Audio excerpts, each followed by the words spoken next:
If you're a Web3 business owner, you know that the complexity around your taxes and what you need to know from a tax perspective to be in compliance is constantly changing and evolving.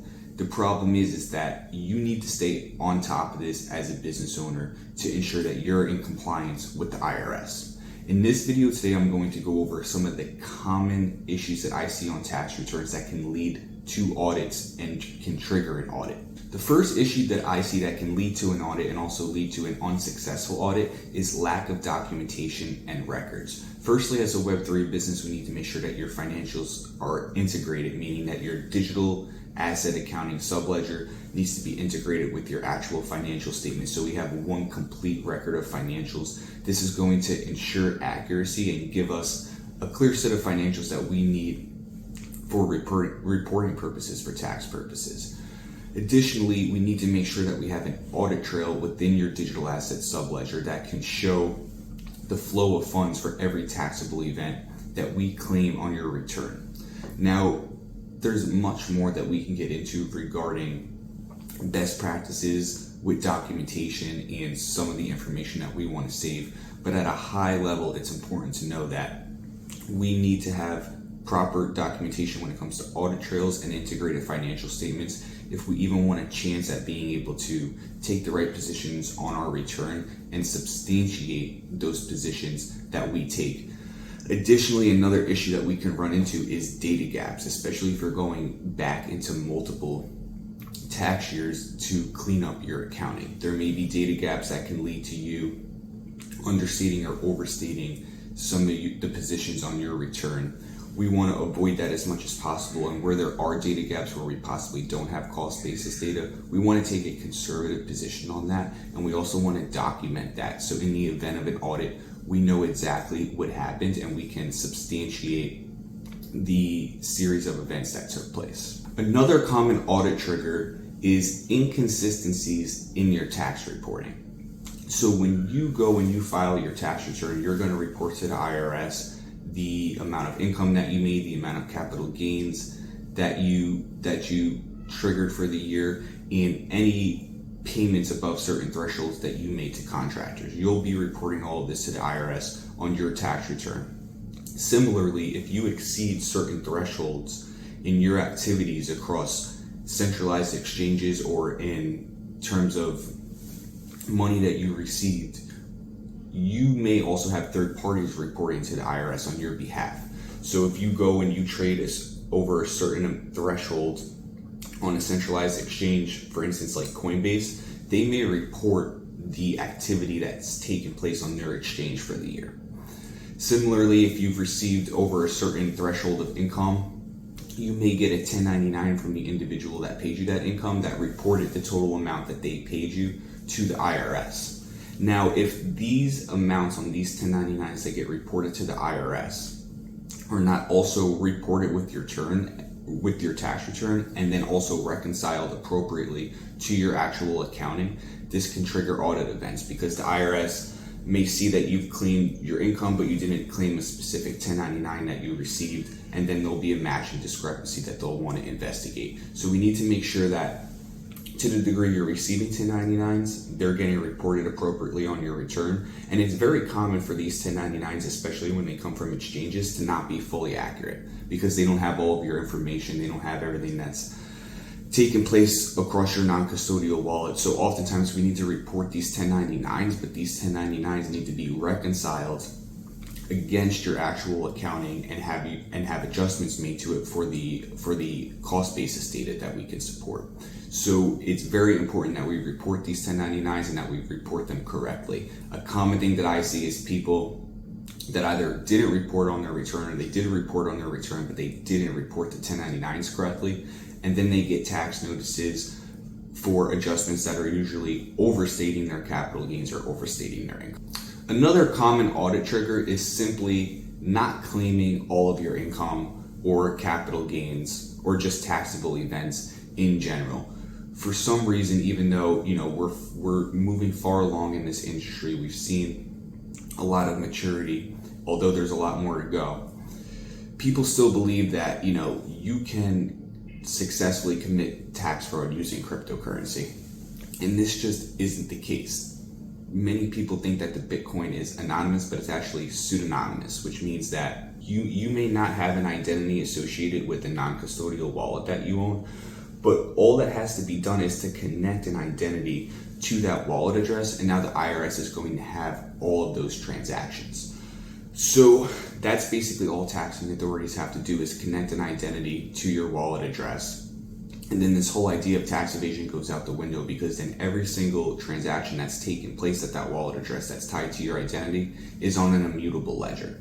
So it's just not advisable to think about tax fraud just simply because you're transacting on the blockchain or you're receiving funds in crypto. It's actually very easy to trace, and to the degree that an identity gets tied to that wallet address, either an identity for your company or you personally, there's going to be issues. Additionally, anytime that you off-ramp or on-ramp into a centralized exchange, either now or in the future, whether that's a year in the future or 10 years in the future, that's a choke point where there's going to be reporting from the IRS. And then also, the wallets that transfer in those funds into those centralized exchanges are also going to be visible to the exchanges. So that's just another point at where, if you go down this road of tax evasion, you're going to run into issues if and when you do want to off-ramp back into fiat.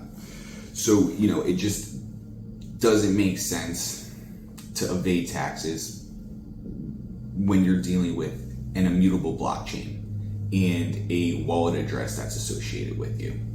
It's very risky, because all it takes is for someone to connect your name to that wallet address, and it's basically a done deal. So this is not advisable just in that regard. But on top of that, as a Web3 business owner, you can receive 1099s from individuals that paid you. So even if you are receiving funds in a non-custodial wallet and you don't think that anyone's aware that you're making this income, the person that paid you that money can very well go and file a 1099 and basically report to the IRS, hey, we paid so-and-so or so-and-so's company X amount of dollars, and then the IRS is going to be looking for you to report that on your return. And if you don't report that on the return, there'll be a matching discrepancy, and that's a trigger for an audit.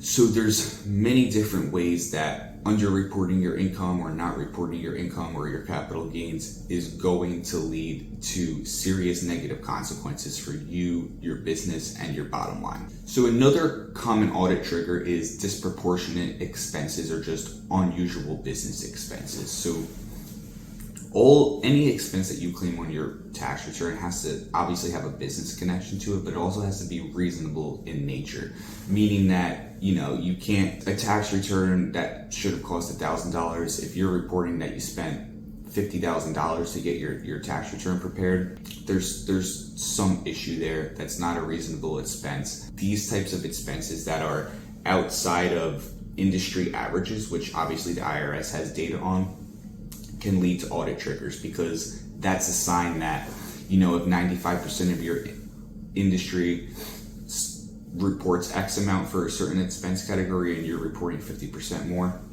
that's an indication that you're overstating your expenses and can trigger an audit as a result of that, to investigate those expenses along with any other discrepancies on your return. So making sure that your expenses are reasonable in nature and that they have a business connection and that they actually took place is a very important step to making sure that you don't trigger an audit. Additionally, when you're paying expenses in cryptocurrency, oftentimes via non-custodial wallets, we need to make sure that we're documenting all of this appropriately. So if these expenses are scrutinized, we can substantiate them to the IRS and to any other taxing agencies for that matter.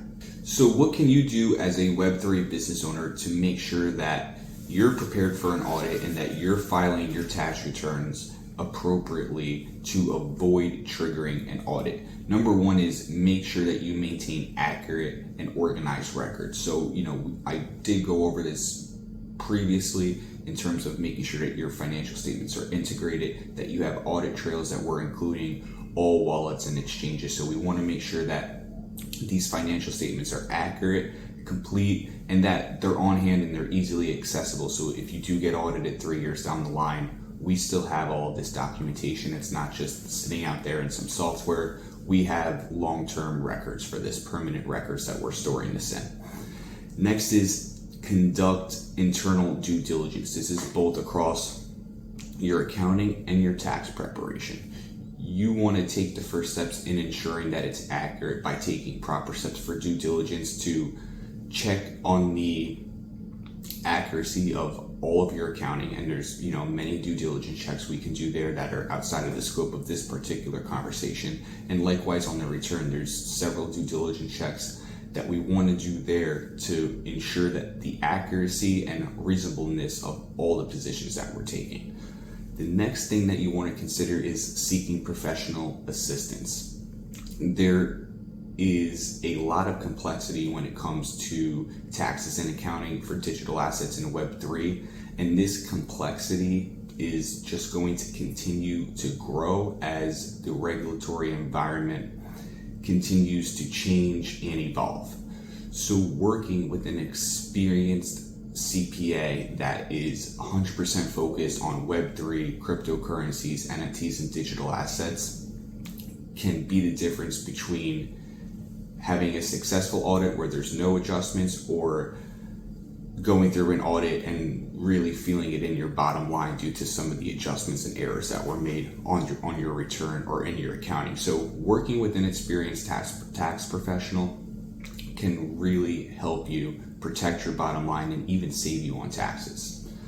And lastly is, due to the nature of our industry that it's constantly changing, and it certainly has attracted the focus of regulators and politicians over the past, over the more recent time frame, we need to stay up to date on regulations and on any changes in compliance requirements. This is an area that is constantly evolving. We see different headlines on this every week.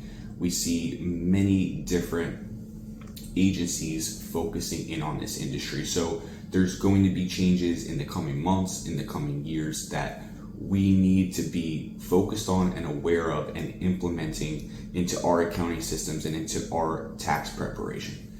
Are you a Web3 business owner looking for an experienced CPA firm that can assist you with your digital asset accounting and tax preparation? Look no further than Camuso CPA. We work with Web3 businesses and digital asset investors on taxes and accounting, and we've been focused on this industry since 2016. Regardless of the level of complexity of your tax and accounting needs, Camuso CPA has you covered. Contact me and my team today to schedule an initial consultation to discuss your fact pattern in detail.